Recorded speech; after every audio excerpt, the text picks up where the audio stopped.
দৃষ্টি ঘোরাতে চাইছেন মমতা ব্যানার্জি।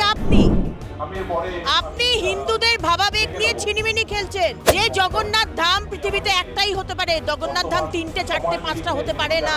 আমাদের ভারতবর্ষের সংবিধান কোনো ধর্মের বেসিসে সংরক্ষণ দেয় না। হিন্দুদেরকে তাড়িয়ে ইসলামিক শরিয়ত ল শুরু করা হবে। কি থেকে দৃষ্টি ঘোরানোর চেষ্টা? এই তো সবে ভোট হয়ে গেল। অনেক চেষ্টা করেছিলেন আপনারা সরকার বানাতে। আপনারা এক একজন আপনার পিসিমার ভেবেছিলেন প্রধানমন্ত্রী হবেন। দেখতে পেলেন তো আপনাদের 140 কোটি ভারতবাসী বরখাস্ত করেছে। আপনাদের উপর বিশ্বাস নেই। কিসে থেকে আর সামনে তো কোনো ইলেকশন নেই। দৃষ্টি ঘোরাতে চাইছেন মমতা ব্যানার্জি। আপনি হিন্দুদের ভাবাবেগ নিয়ে ছিনিমিনি খেলছেন। তাই আজকে আপনার দুঃসাহস হয় যে জগন্নাথ ধাম পৃথিবীতে একটাই হতে পারে, জগন্নাথ ধাম 3টে 4টে 5টা হতে পারে না। সেই কালচারাল সেন্টারকে আপনি আবার হিন্দুদের সেন্টিমেন্টে মানে স্মুথ বা বাম লাগাবার জন্য আপনি আজকে দীঘাতে জগন্নাথ ধাম করছেন। দৃষ্টি ঘোরানোর চেষ্টা আপনি করছেন। একদিকে আপনি স্পর্ধা দেন এই ফিরহাদ হাকিম, সিদ্দিকুল্লাহ চৌধুরী, হুমায়ুন কবিরের মতো লোকদের এই কথাগুলো বলার যে জজ সাহেব কম হচ্ছে, আমাদের এর থেকে জজ সাহেব বানাতে হবে যাতে আমরা বিচার শুধু চাই না, বিচার দেব আমরা। স্পর্ধা থাকে, আপনি বলা কাটাচ্ছেন। এটা আপনার এজেন্ডা, এটা আপনার প্ল্যান্ড এজেন্ডা। আপনি চান হিন্দুরা পশ্চিমবঙ্গ ছেড়ে চলে যাক। দৃষ্টি ঘোরানোর চেষ্টা আপনি করছেন। আমাদের দরকার নেই, সামনে কোনো ইলেকশন নেই। ভারতবর্ষের মানুষ রায় দিয়ে দিয়েছে। দ্বিতীয়বারের জন্য প্রধানমন্ত্রী নরেন্দ্র মোদীজি হয়ে গেছেন। কিসের দৃষ্টি ঘোরানোর চেষ্টা? দিদি, গতকাল পূর্ব মেদিনীপুরে কাঁথি যে নির্বাচন ছিল, সমবায় নির্বাচন, সেখানে বিজেপির পরিস্থিতি খুব খারাপ একটা রেজাল্ট এসেছে। সেই জায়গায় তৃণমূল বলছে যে পূর্ব মেদিনীপুরে ওদের জমি শক্ত ছিল, এবারে সেখানে ঘাস ফুলের দাপট দেখানো। কিভাবে দেখছেন বিষয়টা? কোনো ঘাস ফুলের দাপট দেখাবার কোনো বিষয়ই নেই। 2024-এও সেন্ট্রাল ফোর্স ছিল।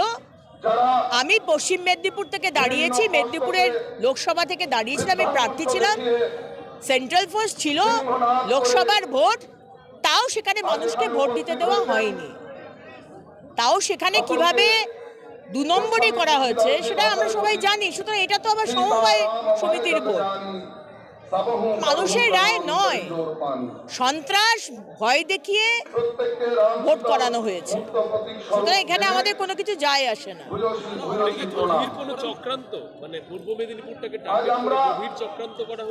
দেখুন, মুখ্যমন্ত্রী সম্মানীয় বিরোধী দলনেতা শুভেন্দু অধিকারীর কাছে হেরেছেন। আজকে আমাদের হারা নিয়ে বহু কথা টোন টিকটিকিরি মারে বিধানসভার মধ্যে। আরে আপনাদের সুপ্রিমো হেরেছে, সুপ্রিমো হেরে পালিয়ে এসছে ভবানীপুরে। আপনারা আবার কোন মুখে কথা বলেন?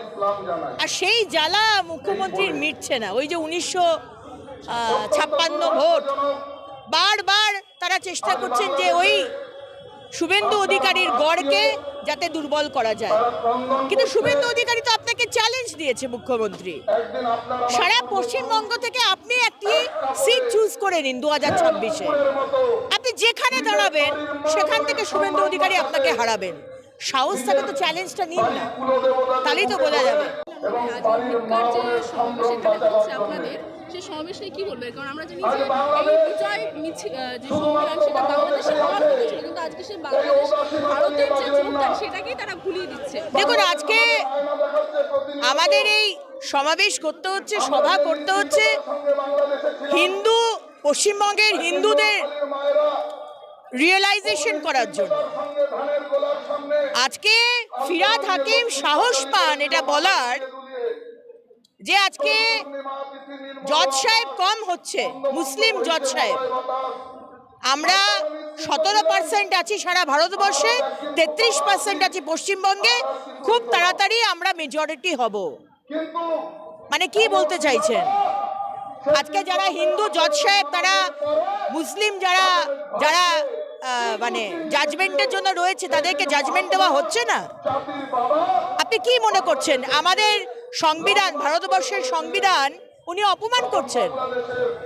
আমাদের ভারতবর্ষের সংবিধান কোনো ধর্মের বেসিসে সংরক্ষণ দেয় না। যদি মেধার বেসিসে জজ সাহেব হয় মুসলিম, ভালো, খুব ভালো, আমরা তো বলি। আজকে মুসলিম সম্প্রদায় থেকে আইএএস, আইএফএস, ডক্টর, ইঞ্জিনিয়ার হচ্ছে না, কিন্তু আপনি বলছেন সংরক্ষণের কথা। মেজরিটি আমরা হব, তারপর আমরা চালাবো, মানে 40% হওয়ার পরে তো আর ভারতবর্ষের সংবিধান লাগবে না, তখন তো মুসলিম শরিয়ত ল শুরু হয়ে যাবে। আর বারবার এই ফিরহাদ হাকিম এই ধরনের কমিউনাল কথা বলছেন, কিন্তু তার কোনো শাস্তি হচ্ছে না। তাই আজকে পশ্চিমবঙ্গের বাঙালিদের, এটা হিন্দুদের রিয়েলাইজ করার সময় এসে গেছে যে কি করবে, পালিয়ে যাবে নাকি ঘুরে প্রতিবাদ করবে। কি করবে? দাঁড়িয়ে দাঁড়িয়ে দেখবে তোমার সন্তানরা ধর্ষিতা হচ্ছে, নাকি ঘুরে দাঁড়াবে? কি করবে? এটা আমার মনে হয় সময় এসে গেছে।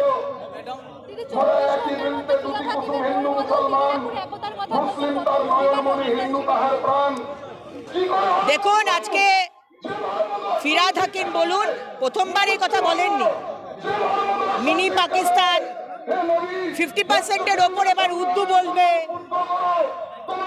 দাওয়াতে ইসলাম, সিদ্দিকুল্লাহ চৌধুরীর বলা হাম দো হামারে চার, হামিদ রহমানের বলা এরকম তো ইসলামিক স্টেটে হয়েই থাকে। এগুলো প্ল্যান, এগুলো এজেন্ডা। মুখ্যমন্ত্রী মমতা বন্দ্যোপাধ্যায় খুব প্ল্যান করে পশ্চিমবঙ্গের হিন্দুদেরকে বিতাড়িত করতে চাইছেন এখান থেকে। ভালোই ভালোই চলে যাও, তা না হলে গান পয়েন্টে ল্যান্ড জিহাদের কথা আমরা বারবার বলছি, লাভ জিহাদের কথা বারবার বলছি। হিন্দুরা জেগে উঠুন, ওঠো, জাগো, থেমো না যতক্ষণ না তুমি তোমার গোল পৌঁছচ্ছ। স্বামীজি বলেছেন না, হিন্দুদের সেটা রিয়েলাইজ করার সময় এসে গেছে। আপনি কি এটা বলছেন যে ধীরে ধীরে ইসলামিক রাষ্ট্র তৈরি করার পরিকল্পনা চলছে? একদম একদম আলবাত। এখানে হিন্দুদেরকে তাড়িয়ে ইসলামিক শরিয়ত ল শুরু করা হবে।